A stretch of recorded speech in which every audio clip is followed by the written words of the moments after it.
Here. Court's call to order.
doubt in the mind of the Commonwealth that this prisoner is a confirmed chicken thief.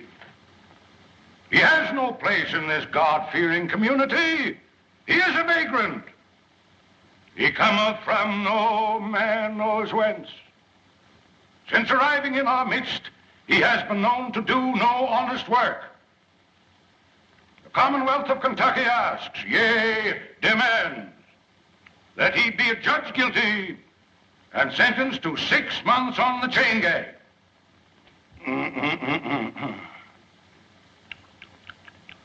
Hey, boy, wake up there. Sheriff, wake him up there. If anybody's going to sleep in this court, it'll be me. Hey, wake up. Come here, boy. There. Come on over here, right there. What's your name? Poindexter. Poindexter? Yeah. Who gave you that? Mr. Riley. Ranny? You mean Major Randolph Poindexter from down at Pine Bluff? Yeah, Pine Bluff. Oh. Well, looks like you Poindexters is always getting mixed up with some chicken somehow. Hey, Sergeant, it seems like I recollect you and Major Ranny having some connection with the flesh of the fowl at one time. So good if we didn't. You know, Major Ranny was the fire-eatingest soldier that ever chased a yank up a tree. You know, Billy, you and me pretty near starved that day when we went foraging for a snack after the Battle of Chickamauga. Chickamauga? No, it was the Battle of Kennesaw Mountain. There's no such a thing as a Chickamauga. Oh, you're both wrong. I'm not wrong. It was the summer of '63, and we were just outside of Nashville. No, Billy's right. I remember. For wasn't I there with you? Your Honor, the Commonwealth objects to this digression. Now, Senator, you know, now the point is that the Major, he acted the part of a gentleman and a soldier, and he removed the temptation from out of our path by eating up all the fat hens in the whole bunch and leaving us nothing but a lot of old skinny Dominic roosters. You remember, boy? Come to think of it, Billy, they were Plymouth Rocks. There was no such a thing that was Yankee chicken. There was Rhode Island Red. But I know because I could no, touch the Plymouth Rock. Yankee, there was Rhode Island Your Red. Honor! Dominic. Your Honor! It was Dominic. Is this a court of law? I know that. I ask you, is this a court of law? Now, Senator, I don't get on your high horse that way. You know, we ain't in a great big hurry, but incidentally, what are you charged with there, boy? Nothing, Judge, but I wasn't there them chickens showing up. Just fishing. Fishing? Where was you fishing?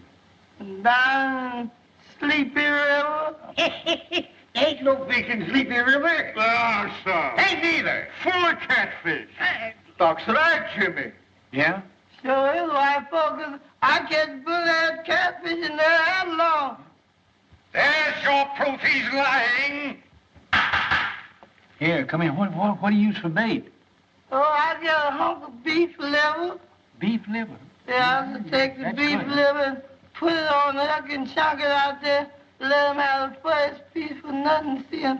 Then you put some more on that and chunk it out there. And then they think they're going to get that for nothing. And you catch them as long as you got the liver. And I go down there all the time, and I don't care nothing but that liver. Right, gentlemen, it's still coming on. Yeah, I remember. Oh, down there. I bet it must have been how long? Yo, sir. I told them the other night. I got to take down the judge's clothes. Got to take 'em in the house. Yes, Lord. Got to get out that old ironing board. Fix 'em up for the judge to wear. Yes, Lord. That's what I was going to do. Praise the Lord, Mr. Room. Is you a hand or is you ain't? Hi, Aunt Dilsey. How come you here? The judge say you up there at that college learning to be a lawyer, man. Aunt Dilsey, I got stomach trouble. Lord help you, white child. What them Yankees been feeding you? Not a darn thing. That's the trouble. What have you got for supper? Mr. Rome, you stay here. Us was going to kill the high-stepness rooster in the yard and a great big bowl of milk gravy and grits. And waffles? Don't you worry none, honey. You's home now. Mr. Rome's home. Mr. Rome's home. Mr. Rome's home. Hey, Uncle Billy! Hiya. Well, if it ain't wrong. Well, salt me down. What happened up there? Did them Yankees kick you out of that law school, huh? Sure they did, with a diploma. You're now looking at a full-fledged member of the bar. Let me look at you. Full-fledged, my gizzard. Yeah, lawyer. You know, you better get your britches half sold, because you're going to sit around a long time before you get your first client. Well, I don't mind, Uncle Billy. You know what happened to me before I got my first client, don't you? Lord, I sat through 2 Republican administrations before I...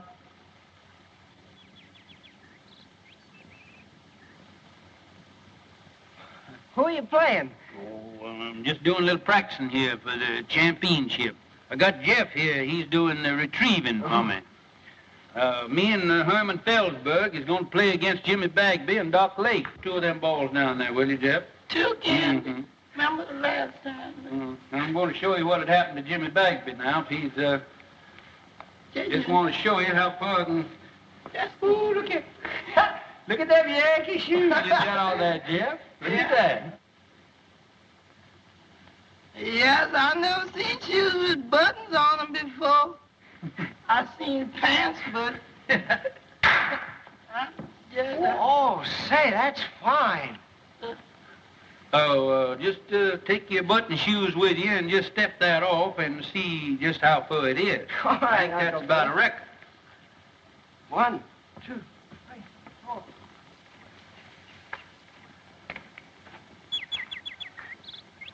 Hello.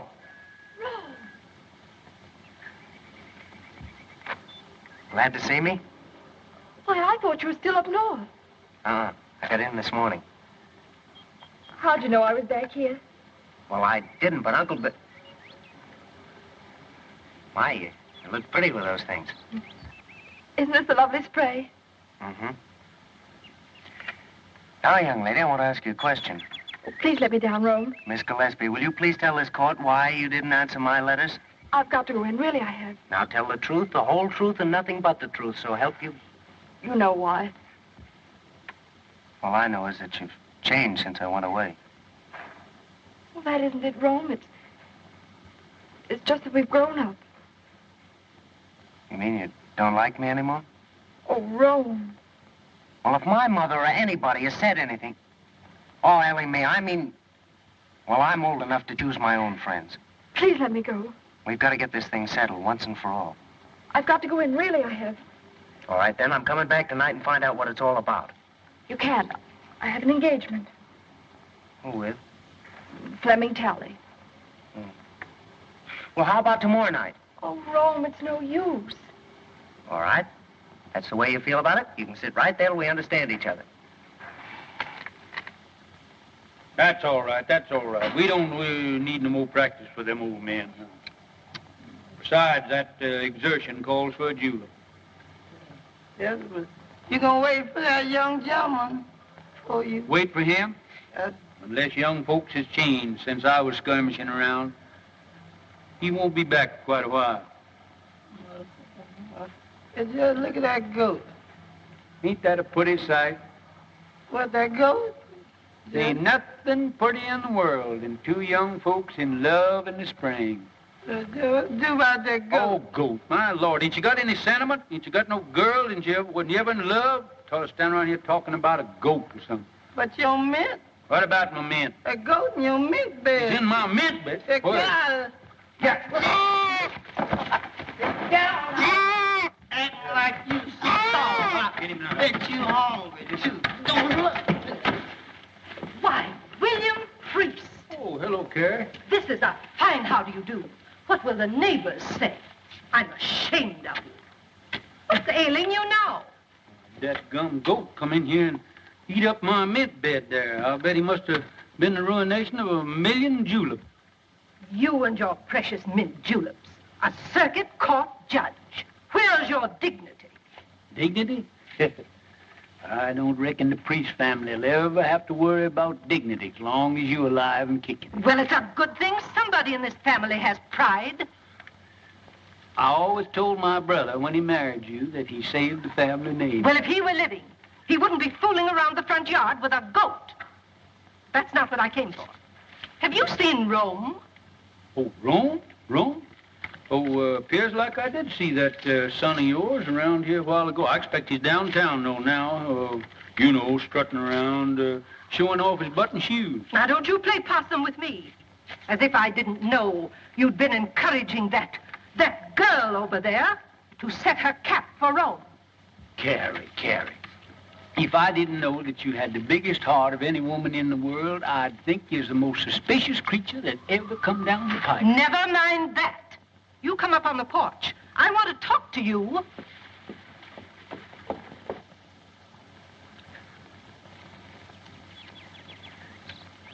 If I'd have known that's the way you felt about it, I wouldn't have hurried home so fast.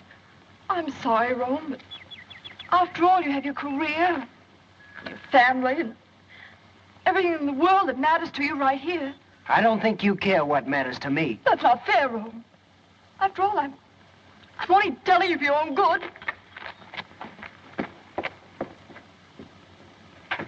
William, I'm not a woman to beat about the bush.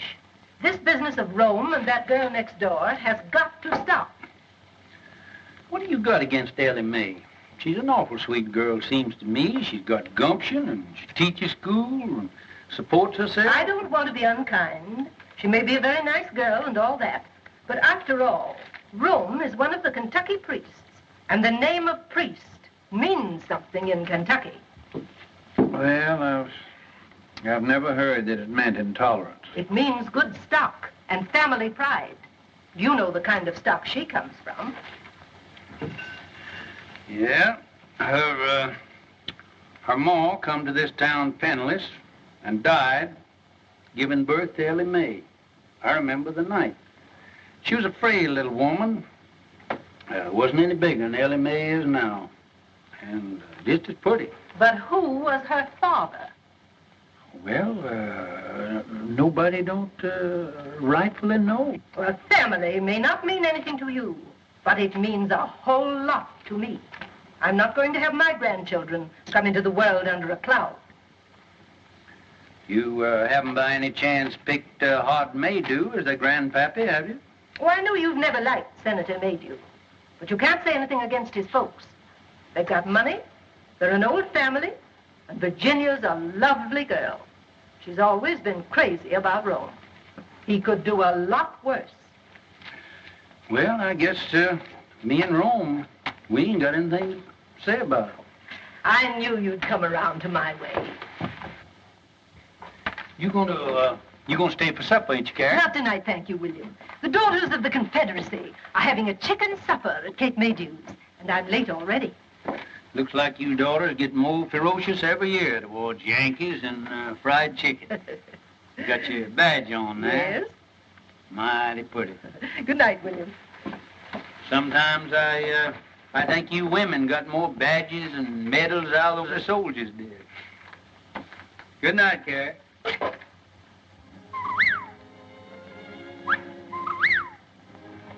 Listen to that old whippoorwill calling his mate. Him and his kin has been nesting around here for now on 30 years. It's a lonesome kind of sound, isn't it, Uncle Billy? Tis so. You know, the good Lord never meant for nobody, either man or bird, to live by themselves. Uncle Billy, why didn't you come and live with us after Aunt Margaret died? Oh, I never could stand your mom's cooking.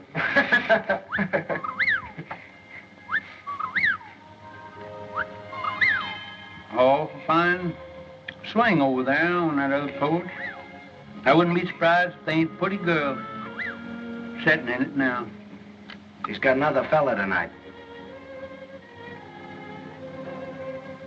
Ellie Mae sure is pretty. Fella gets her will certainly have to do some prancing, he can't sit around and look glum all the time. There he is now. Who? That Flem Tally. The barber? Yeah. Gives off a poor shave. Whoa. Whoa, Bert.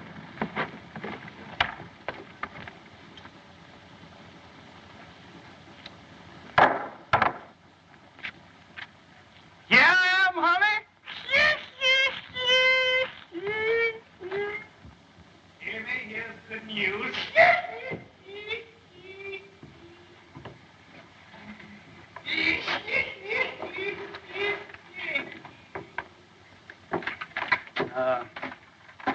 Son, there ain't nothing will get your mind off women folks like work. Will you run back in my library there and get my old Kentucky Code of Statutes?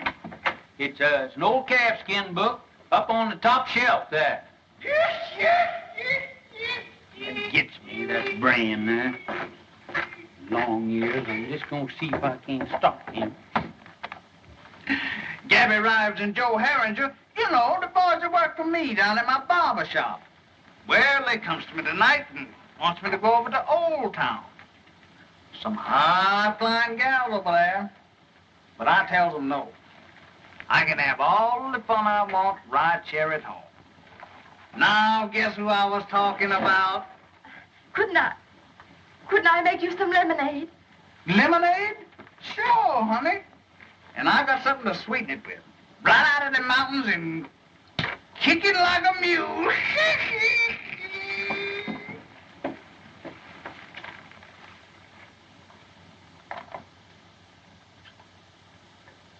Jack! Oh, Jack, you see anything of Mr. Flem Tally, the barber man around here? No, what'll he be doing around here?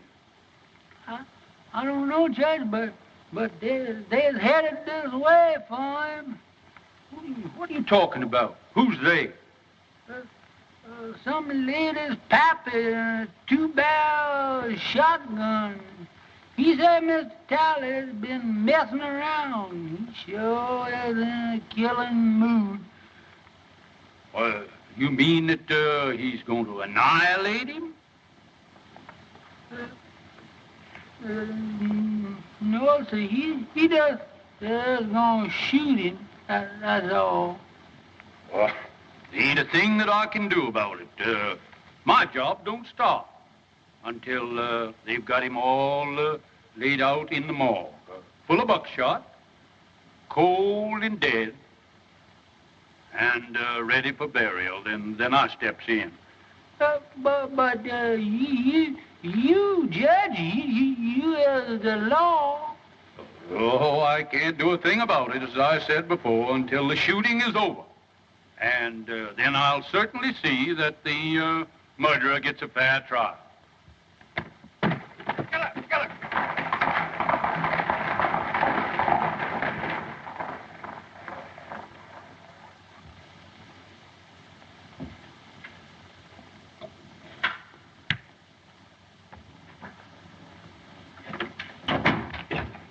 Uncle Billy, I couldn't find that book anywhere. What book? That Kentucky law book. Oh, maybe I didn't have one. Ellie Mae's waiting for you over there. What? How do you know? Are you sure? Now, don't be standing here like a jaybird gawking when I tell you she's waiting. Go on out of here and go.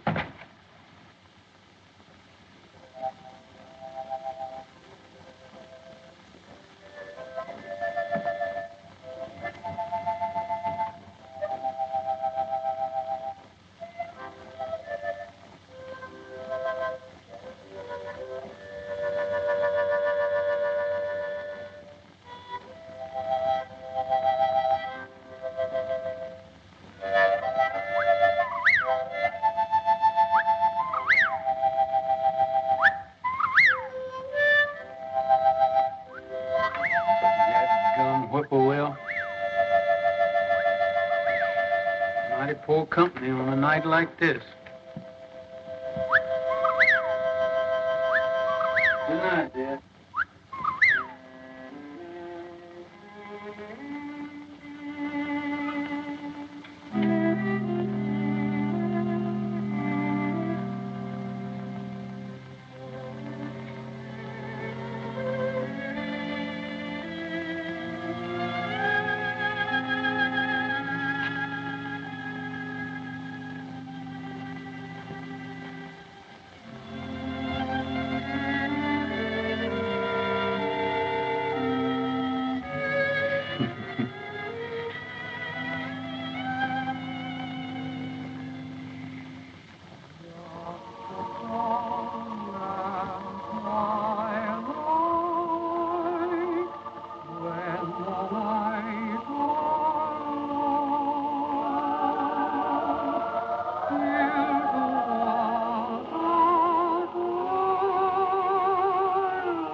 Long time, honey, since you and the babies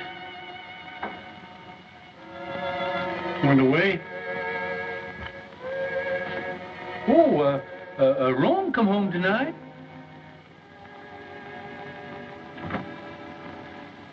Little Robert E. would have been, he'd have been just the same age as Rome is now.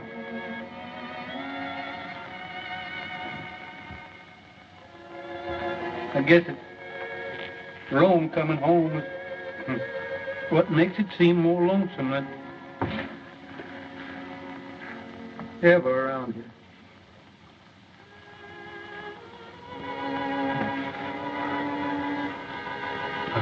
Honey, you know that fella that he enlarged that tin type, he sure did a pretty job. I wish you could see it, honey.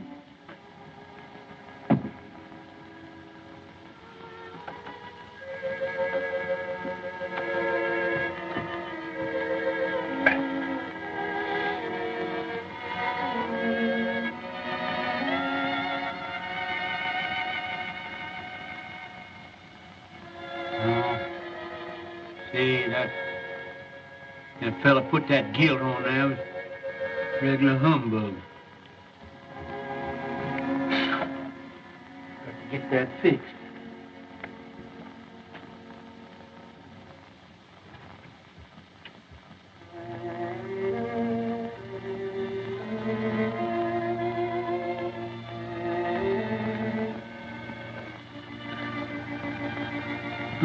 Honey, it sure is a pretty night. Been an awful late spring. But I don't know when I've seen the flowers looking better this time of year.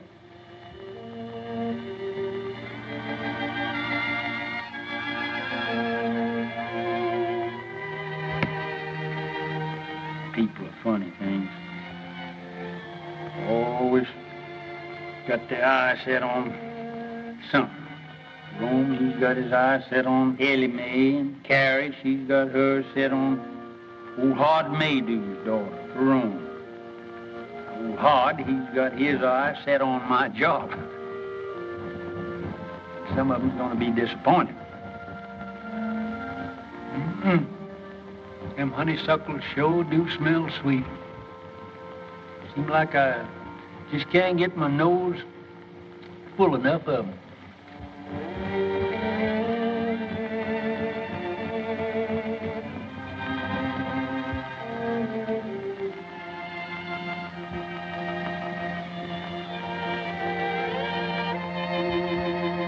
That burn, honey. There's Bob Gillis over there at the grave.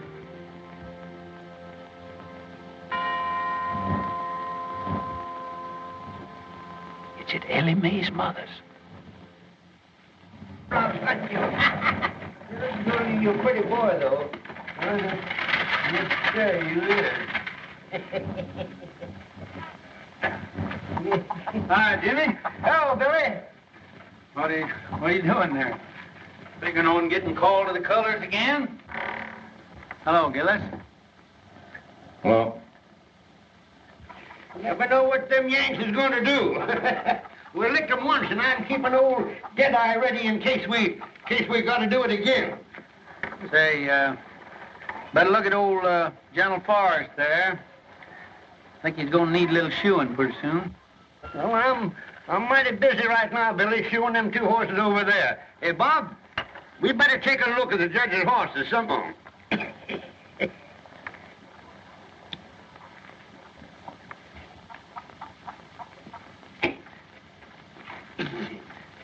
Have a snifter? Good corn. You can smell the feet of the boy that plowed it.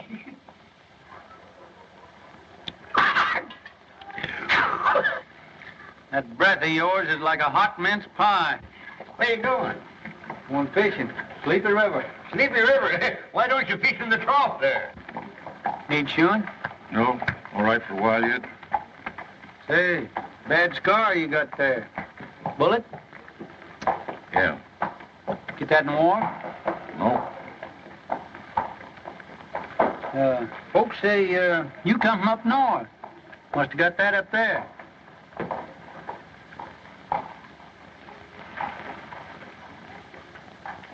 We'll talk to Jeff first, find out anything. Hey, wake up here.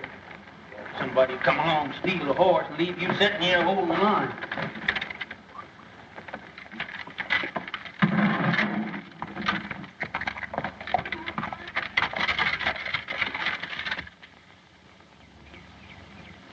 All right, come on with that beef liver now.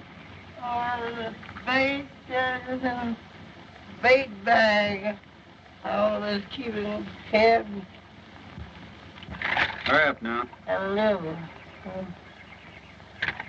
Oh, gee, don't tell me you ain't got it. Look like that liver them walked off by itself. Lord. Oh, Here. I'm going to catch any catfish and ain't got no bait. Take this dime now and hurry on back to town and get me that beef liver. all right, sir. Hurry up now. All right. Actually running now. This is the way it is. You gonna put your shoes on? Look, I'm saving them in case my feet wear out. And then I have them. Much sitting around as you do. It won't be your feet that'll wear out.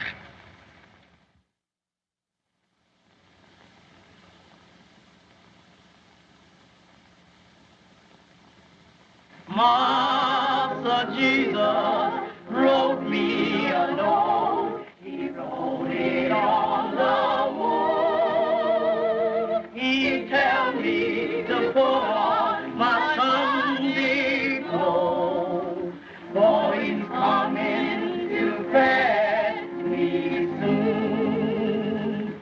Master Jesus wrote me a note. He wrote it in a star. Say he gonna wash me white as snow.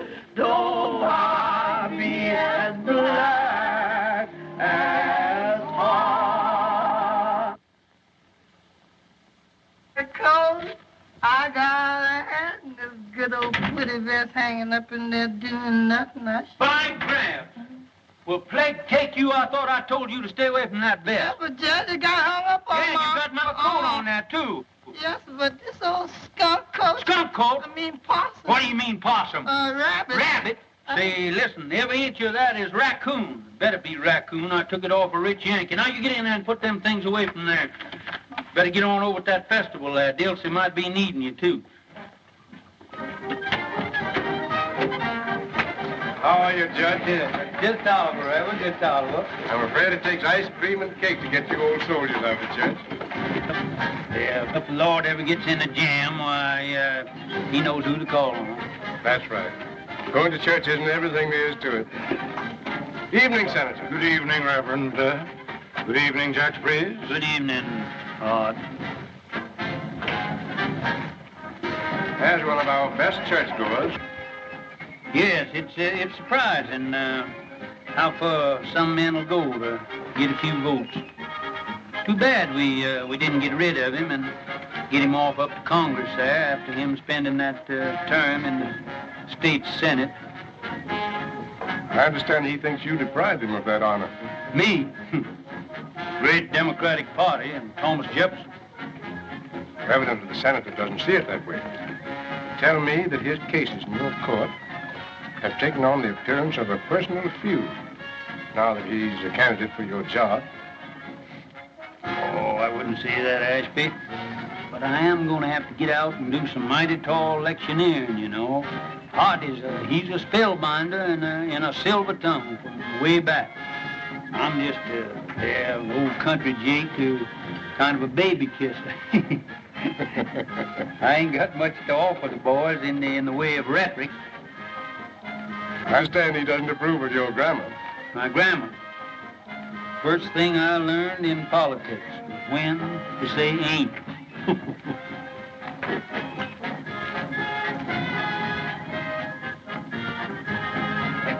Speaking of ice cream, did I ever tell you about Shiloh? Didn't I? Wait a minute, Doc. Wait a minute. How did you hear this? Well, come here. Come on back here. I want to hear this. It was the eve before Shiloh, and them orders had to get across the river to General Beauregard. What did I do? I took off my clothes and I stuffed the orders in my mouth and I plunged in. It was pitch dark. Well, sir, I was going... Good evening. Swimming again, Jimmy? Where was I? Right in the middle of the river. Yeah, yes, sir. There you're swimming in 12 miles to go yet. And there I was, swimming, diving under and around Yankee gunboats all around me, surrounded by Yankee gunboats, and me dodged them right in... Gunboats? Yes, sir. Putting them gunboats in there is a new tax, ain't it, Jimmy? Now, Rome. Now, don't you young people think you have to entertain us old folks? That's right. Run along now. They're getting ready for the candy pull. Perhaps Rome has other plans. Oh, no, he hasn't.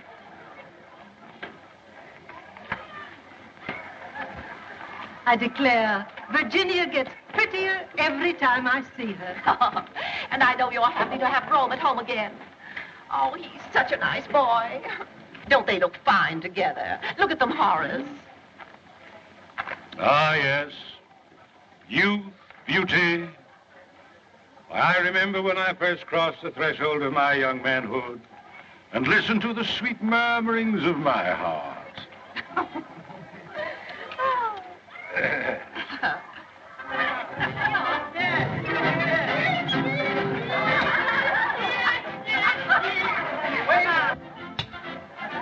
Double portion, please. You have a full portion there. Oh, but we can pay for it. Can't we, Ro?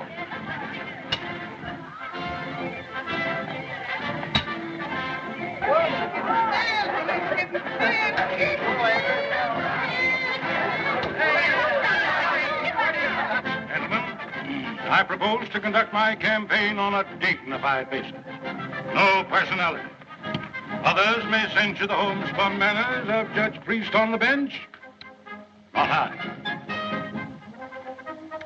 Others may question the methods by which he has held political control of the county for a quarter of a century. Not I. Oh, gentlemen, merit alone will count in the forthcoming election. Where have you been keeping yourself, Ro? I think you've forgotten where I live. Nothing like that. Mother and Daddy are always teasing me about you.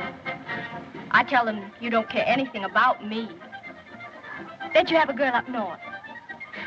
Well, even if I did have, haven't you got every boy in town on your string? Oh, those stick in the mud. They make me tired. Besides, I've been waiting for somebody else.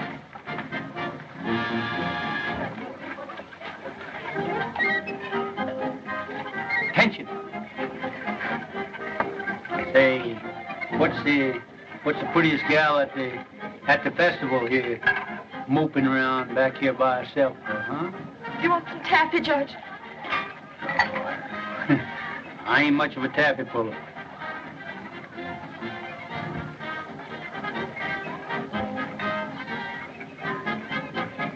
On second thoughts, you can give me a wad of that, too. All right, put the butter on your hands first.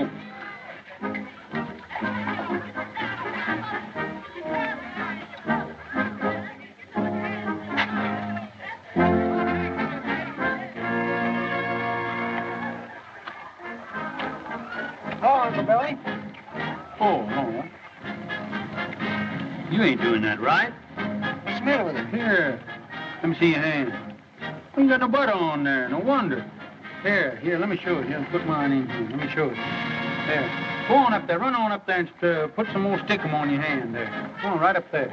All right, Uncle Billy. That's it. Now, here. Put that right over in there now. Now, here. Now, that's the thing. Candy pulling, you got to keep your mind right on it. Look, that's how you're getting it all on your hand. Keep your mind on what you're doing there now. Lord, you pulling candy with champion candy puller of this neighborhood now.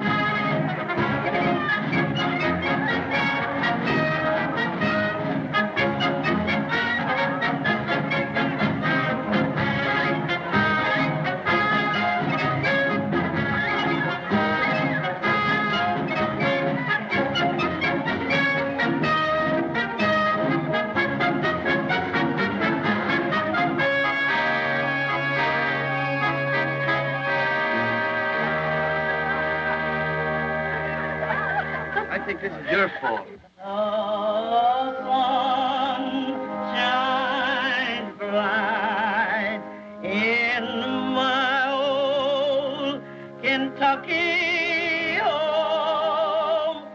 This summer, the darkies are gay. The corn tops are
Morning, everybody. Good morning, Judge. You next. Say, Flem, you got the only lively spot in town. Here, Gabby, what's the latest news in the paper this morning? Hello, Lige. Howdy, Judge. Say, you ain't been in lately, have you? Good morning, Mr. Morning.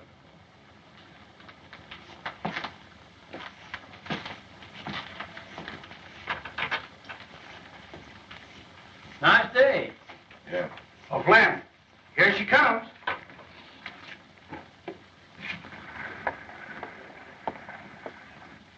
And does she like her Flemmy? Hey, Flem, when you two getting hitched? Don't know it. I heard nobody talking about marriage. You ain't scared of no shotgun wedding, are you? Not as long as she ain't got no paw.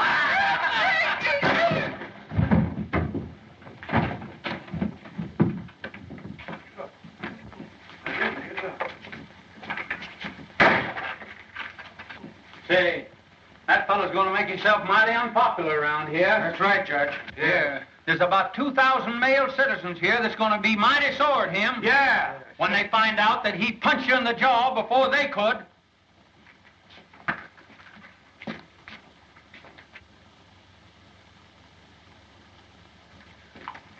Yes, he's going to be awful unpopular around here.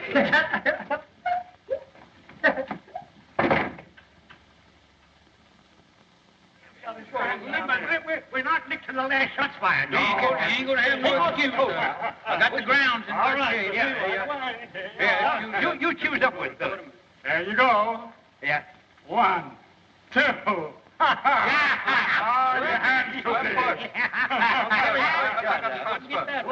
Who starts, Herman? Yes, sir.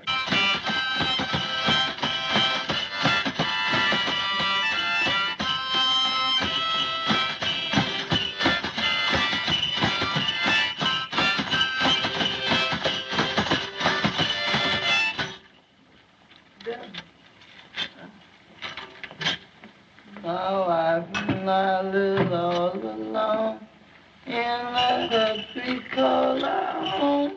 Ain't put enough in that this is just like mother and dad. Yeah, and I got a spare one of them.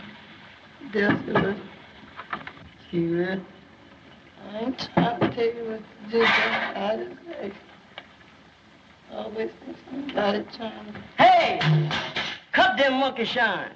How you expect a judge to win that croquet game with no solace in his stomach? Hey, Dusty, you done forgot the jug. The jug here. All right, you can't say I never told you now. Leaving somebody here with all this stuff. I bet she gonna blame me for... Don't see you around much. No. Kind of keep to yourself, don't you? Yeah.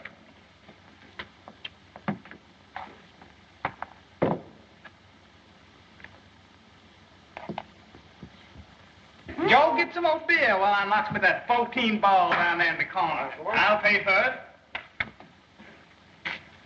Hey, Bill, Gillis is out there. Yeah? Yes. Come on, let's get it. No, hold your horses now. He'll be heading to you in a minute, going home. Fellas with me? Sure. Sure, with you.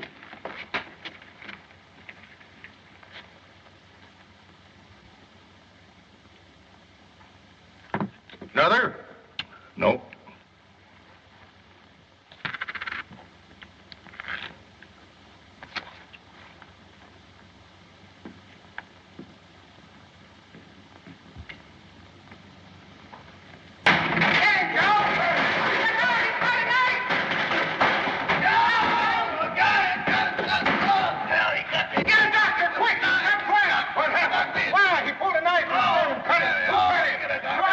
He cut Flem. We saw him. With the knife? Yeah, we saw him do it. Look at that. Cut it. Well, that blacksmith. We're not the fine thing. Get a doctor.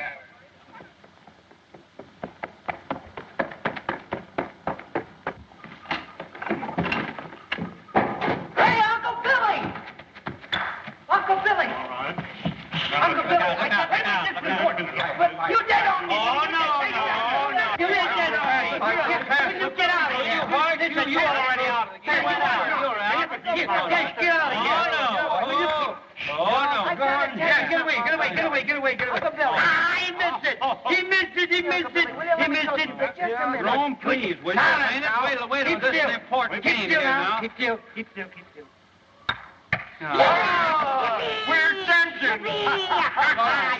Let me talk to you. Golly, I don't see how the South ever lost the war with a guy that could argue like you did. Uncle Billy. What is the matter? You've already made me lose the game. Uncle Billy, I got a client. Oh, well, who is it? What's the matter with him? Gillis, you know, Mr. Bagby's man. Huh? What's that, Bob Gillis? What's he doing? He cut up Flem Tally. Yeah? Uh-huh, and right after he gave himself up, he sent for me. Well, I'll be kicked by a mule. Did he cut him bad? Well, I can't tell yet. Gee, Uncle Billy, he sent for me. It'll be the biggest case in your whole court session, and I'll be defending him. I wouldn't gloat too soon now. Oh, don't you worry. Hey, Ellie Mae! Hey, yeah, I'm going to get down to the jail and see what that fellow's got to say for himself. I'm going to see Tully. Darn robbers, they robbed us out of there, Herman. Now, you better get on down there with me because you're liable to get a chance to go as bail. Ellie Mae! Ellie Mae, I got a client. Oh, Rome, I knew you would. Come on over. I want you to talk to Uncle Billy and tell you all about it. That sort of novelty, Herman. The barber getting cut up. Whoever cut him up couldn't have cut him much if they used the barber's razor. Where's Rome? I won't have it, that's all. He's getting mixed up with that kind of people. Oh, what's he done now? Well, he's done enough. Mother, what's the matter? Something wrong? If you're in the habit of discussing your affairs before strangers, I'm not. Well, Ellie Mae's not a stranger. Excuse me, Rome, I'll go. No, wait. All right. I have nothing to hide. Carrie, what's the matter? Have you been out in the sun too much? You shut up, William Priest. I hold you responsible for everything that's happened. Are you going to defend that man? Mr. Gillis? You bet I am. Oh, no, you're not. Mother, what do you mean I'm not? I suppose you know what's behind this drunken brawl? No? Well, then I'll tell you. They were fighting over that girl in a saloon. Mother, that's not so. Carrie, you can accumulate more misinformation in a shorter time than anybody who told you all this rigmarole. Virginia made you. Who? Virginia made you. Oh. She got it straight from her father.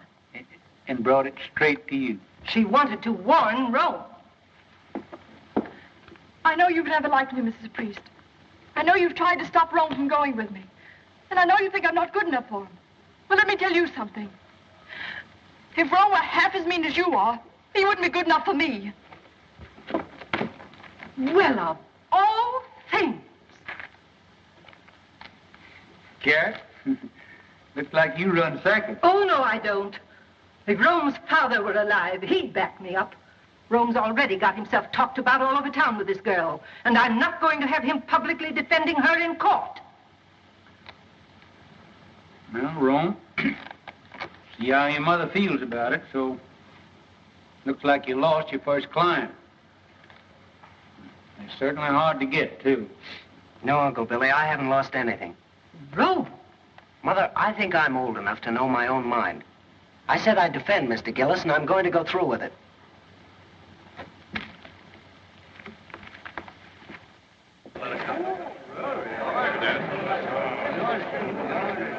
Right this way, Reverend.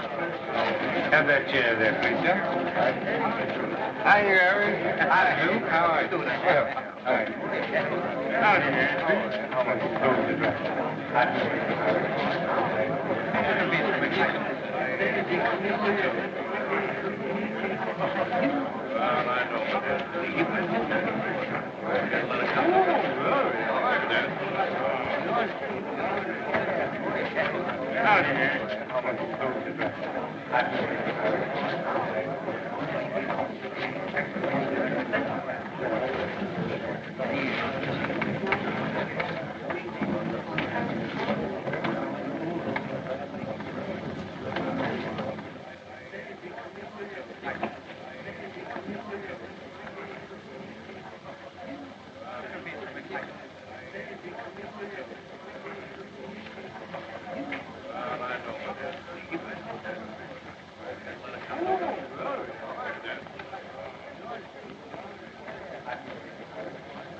May it please the court. I would point out that for many years, a political and personal difference has existed between your honor and myself. Now that I am a candidate for the exalted office which you have held for so many years, those differences have reached a point where, for the protection of the people, I must demand an impartial trial judge. Perhaps I'm getting deaf, but the fact had never reached me before. Are you insinuating that you won't get full justice in this court? I maintain that my language was sufficiently plain for any comprehension, however obtuse. But I will make it even franker. I charge, in the presence of two witnesses, you took sides with defendant Gillis in a prior attack upon this plaintiff.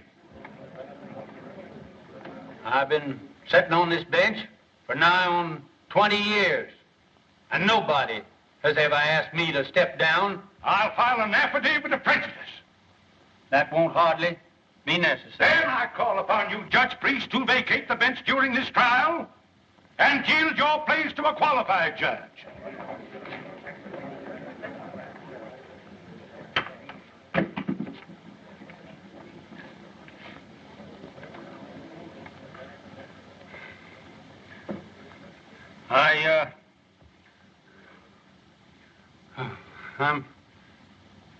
I'm not denying, Senator, that you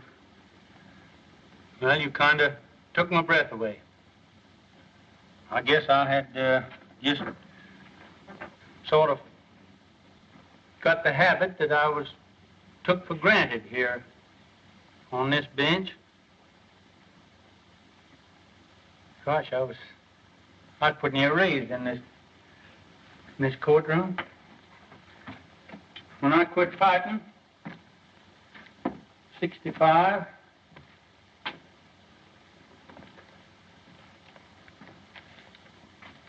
for what we thought was right, I kind of calmed down, found out I couldn't lick the whole United States.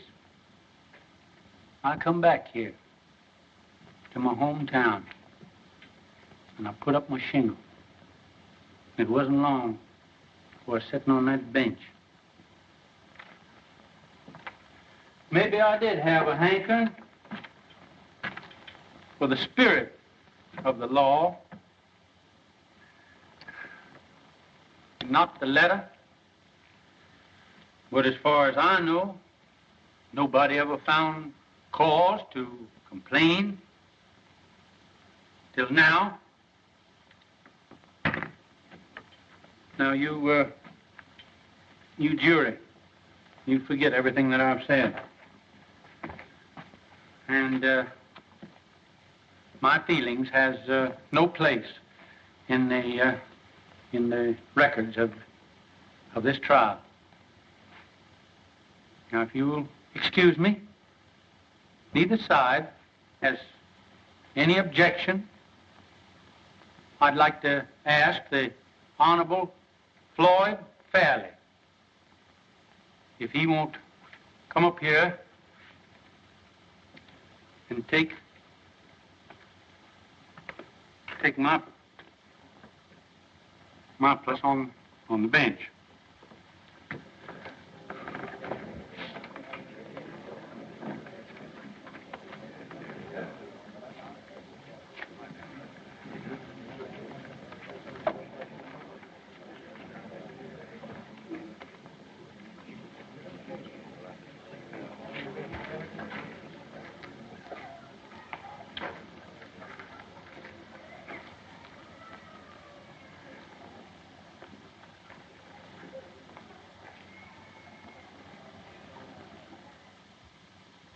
Well, what happened then?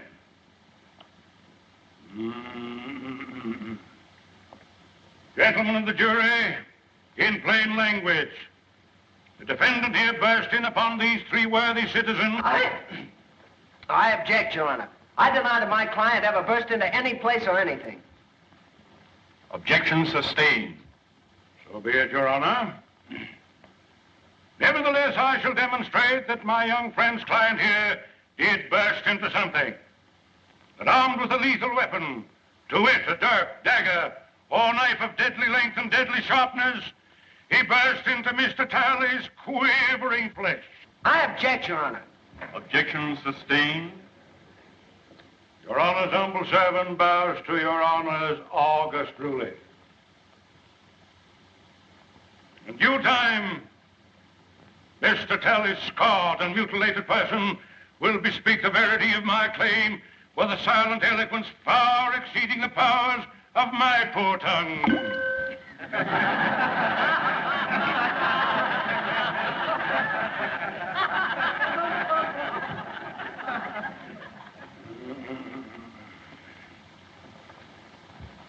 We was playing bottle pool when he come in and attacked me. Didn't you attack him with a billiard cue? Not until after he come at me with a knife. Well, it's just like Flem says. We wasn't paying him no mind, and he come looking for Flem. But weren't you three all armed with billiard cues? Well, never heard of nobody playing pool without them.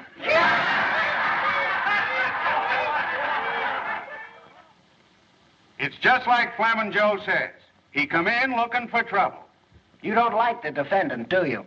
Who does?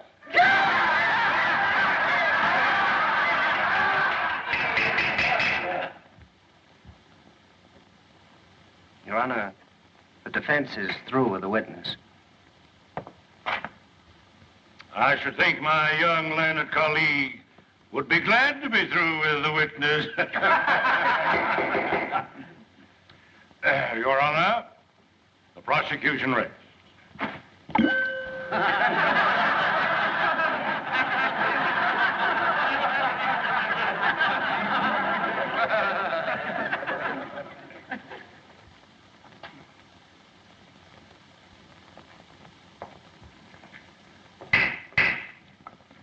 Before the defense proceeds, this court recesses for half an hour.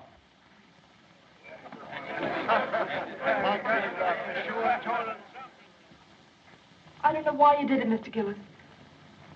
The Judge Priest told me what happened in the barber shop. Oh, you've got to tell the jury. They'd never convict you in a million years if they knew you were defending a girl's name. Don't you see? You can't think of me now. You've got to think of yourself. Look, Mr. Gillis, I don't want to bring Ellie Mae's name into this thing any more than you do. But she's right. They can give you 10 years for assault. And the way Maydu's working on the jury, they'll give you the limit. Oh, you've got to tell the truth, Mr. Gillis. Don't you see? You've got to. I ain't gonna tell him anything.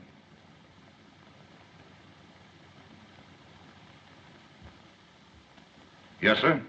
Tally lied all the way through. And Herringer and Gab Rides, they lied too. It was 3 against 1 in Billy Gaynor's back room, and it's 3 against 1 in this here courtroom. Have you ever been in any other cutting scrape in town before? No, sir. That's all. One moment.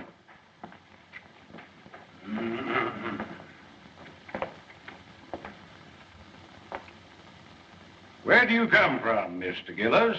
I ain't a saying. You aren't exactly what we Southerners would call a sociable person, are you? I mind my own business. Precisely. Except when you go looking for trouble. I don't go looking for trouble. But I ain't the one to run away from it. How long have you had a grievance against Mr. Talley? We had a run-in a few days before he jumped me. Oh, a run-in, eh? And what was this run-in about? Well, come on, tell the jury. What did you hate him for? I ain't a saying. Then you didn't have any reason for knifing. I didn't say that. Well, make up your mind. Why did you hate him? I ain't a saying. Your Honor. Anything further? That's all, Your Honor.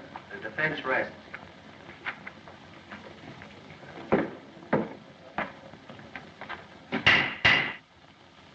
This court will adjourn till tomorrow morning.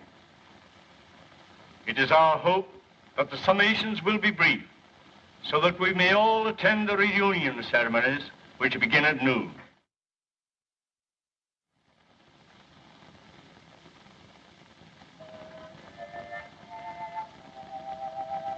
Well, Andy. Hey, this is a pleasure. I don't get the chance to do this often. You certainly does me honor. Here, Jeff, make the Reverend comfortable there.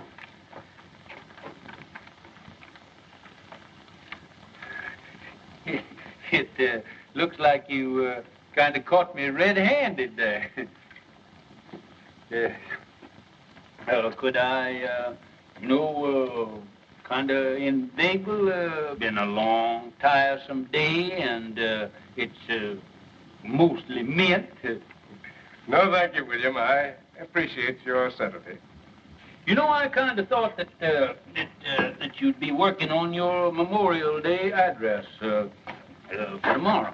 Now, that'll take care of itself. What I'm worried about is this poor devil of a Gillis. You know Gillis? My trade takes me into queer quarters sometimes. Well, I feel just as sorry for that fella Gillis as you do, but I'm plumb out of it.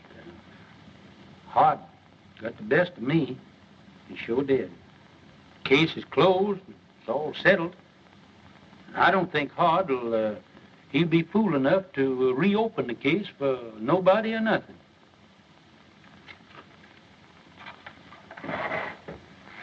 William, I have a duty to perform. A Christian's duty. I'm going to violate the sacred confidence of another. I'm going to break a pledge of secrecy because it's the only course that I see that lies before me. I'm listening, Ashby. 25 years ago.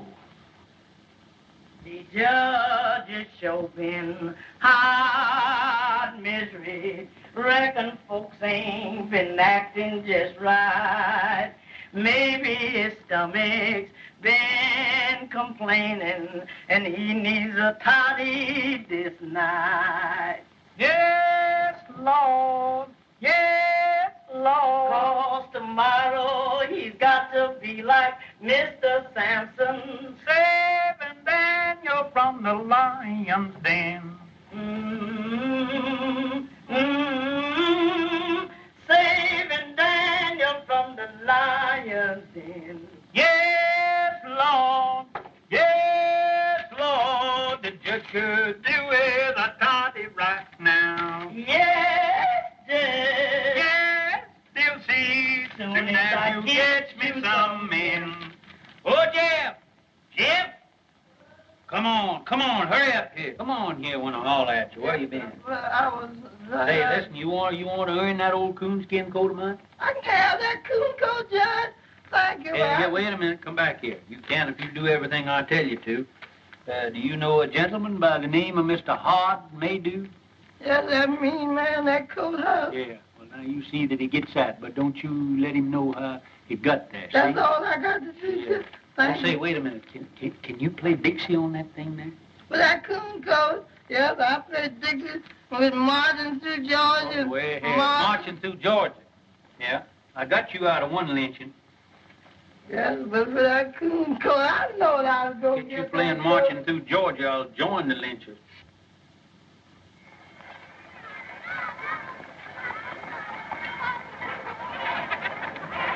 Hello, children. What do y'all got in your basket? Oh, the chicken.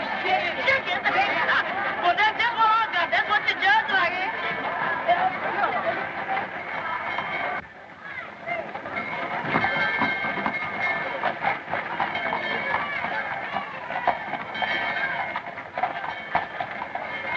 Hey, the jury's coming in. What? Hey, Lem, come on, the jury's coming in. I'm telling you, Sheriff, we've lost the bass drum. How could you lose a bass drum? Someone stole it. We need it for the parade.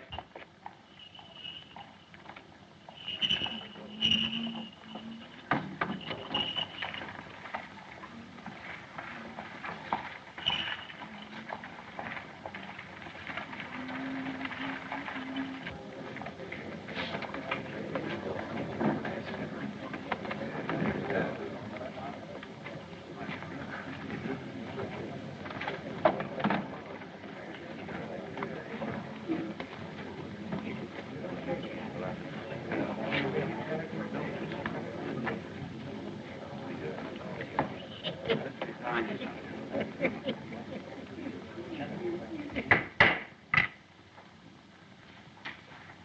You may begin your summation, Mr. Prosecutor. May it please, Your Honor.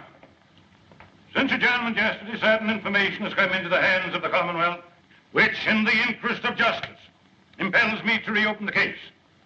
The Commonwealth desires to recall the defendant Gillis for further cross-examination.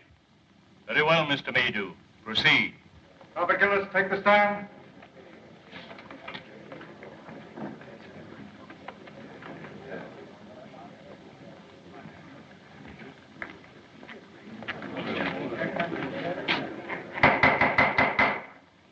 Your Honor, as I recollect our procedure, for the time being, I'm an ordinary member of the bar. In good standing? Not ordinary, sir, but absolutely in good standing. Oh, thank you, sir. Thank you kindly. Then I have the honor of announcing myself as Associate Counsel for the defense. Seeing as the case has been reopened,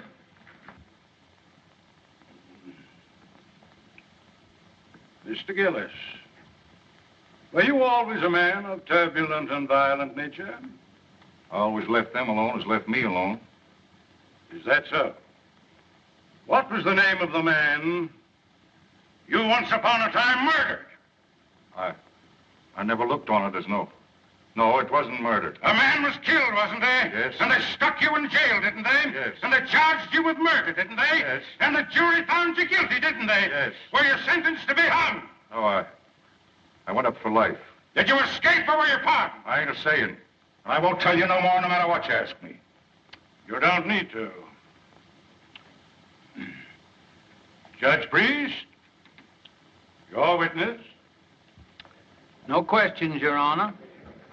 But, Uncle Billy, hasn't the defense any evidence to offer in rebuttal, Judge Priest?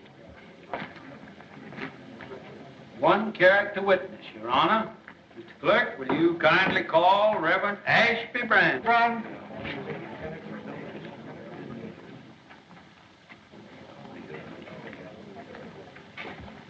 You solemnly swear to tell the truth, the whole truth, and nothing but the truth in the case now pending in this court? I do.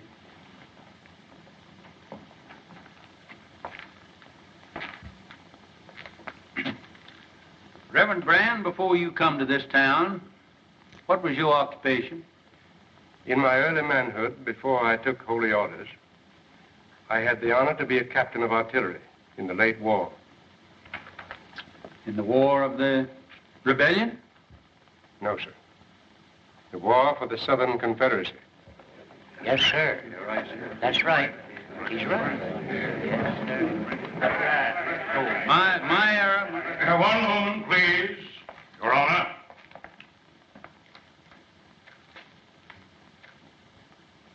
I yield to no man in love and everlasting devotion to that sacred lost cause for which my people fought and bled.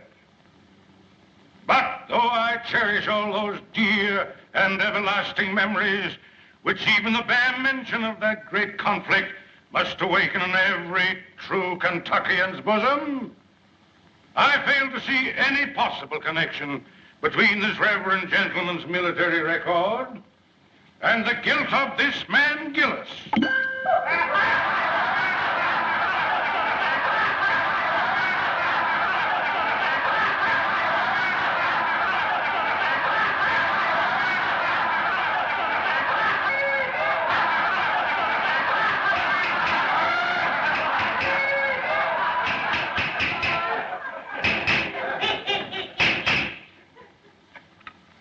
I think the court will commit no grave legal error by allowing a minister of the gospel to tell his story in his own way.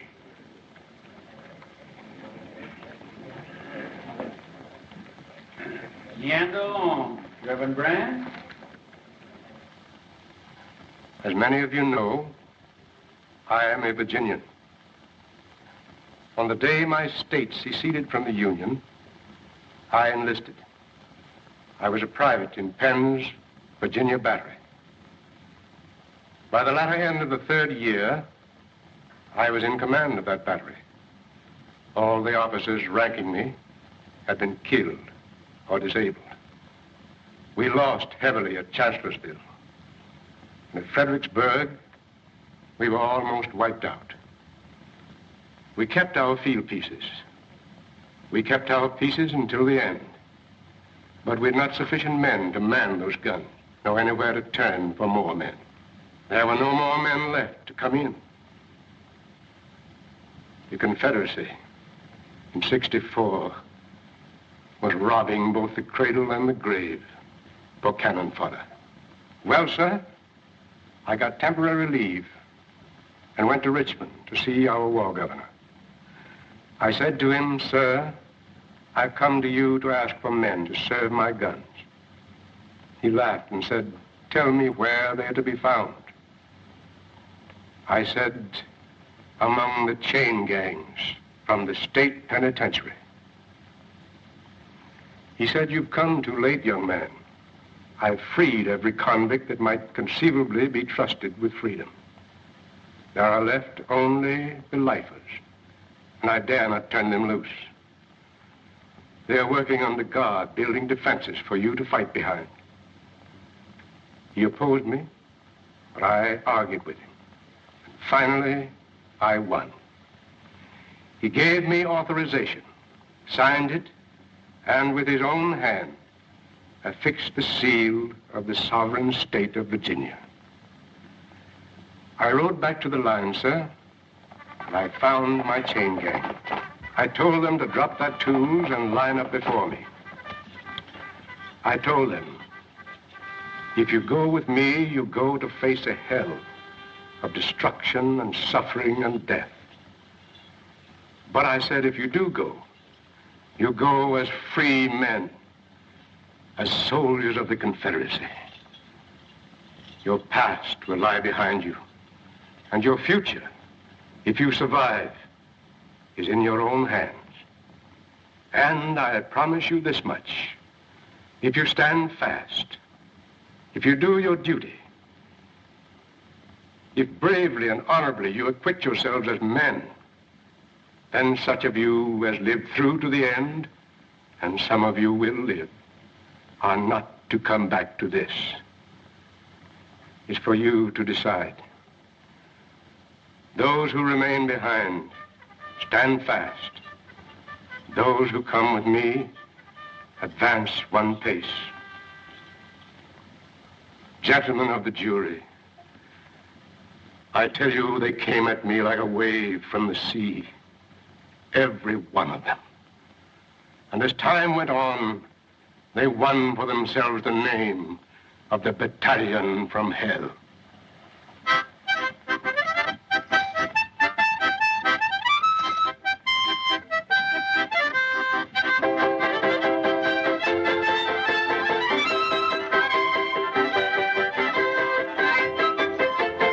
Those men, those fellows, with the scars of their shekels still on their legs, they fought for the South like men, none better.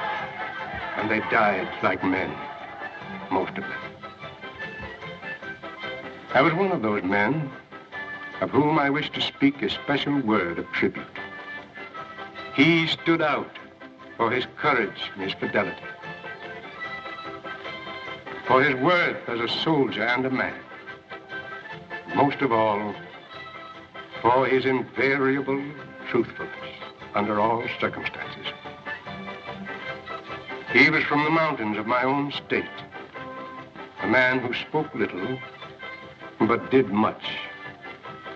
I saw him once go out under fire during a battle to rescue at his own risk a wounded Union officer who lay there helpless between the lines.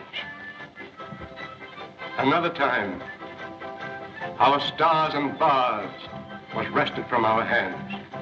We fought breast to breast that day.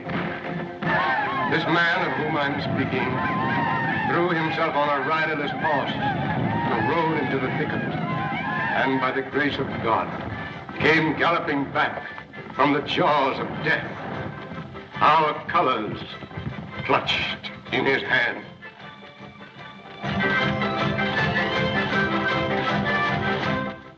And another day, when every man who served his gun, excepting him, was down, I saw him when the Union infantry charged, sitting astraddle his useless gun, and with a rammer for his only weapon, waiting for the enemy to come within reach. The countercharge from our infantry saved him.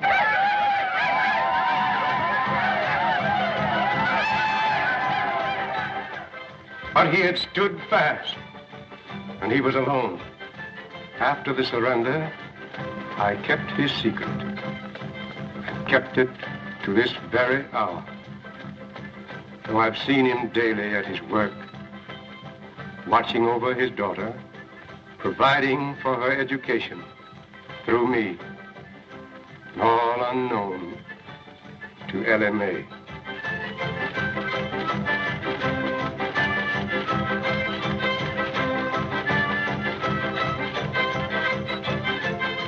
Gentlemen, as a soldier, I knew that man as Roger Gillespie.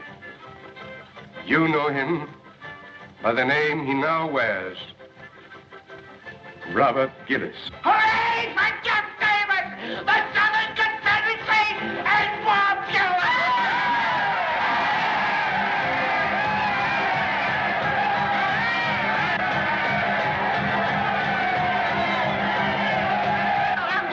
Get out of the way! Can't you see that poor, helpless child needs a mother?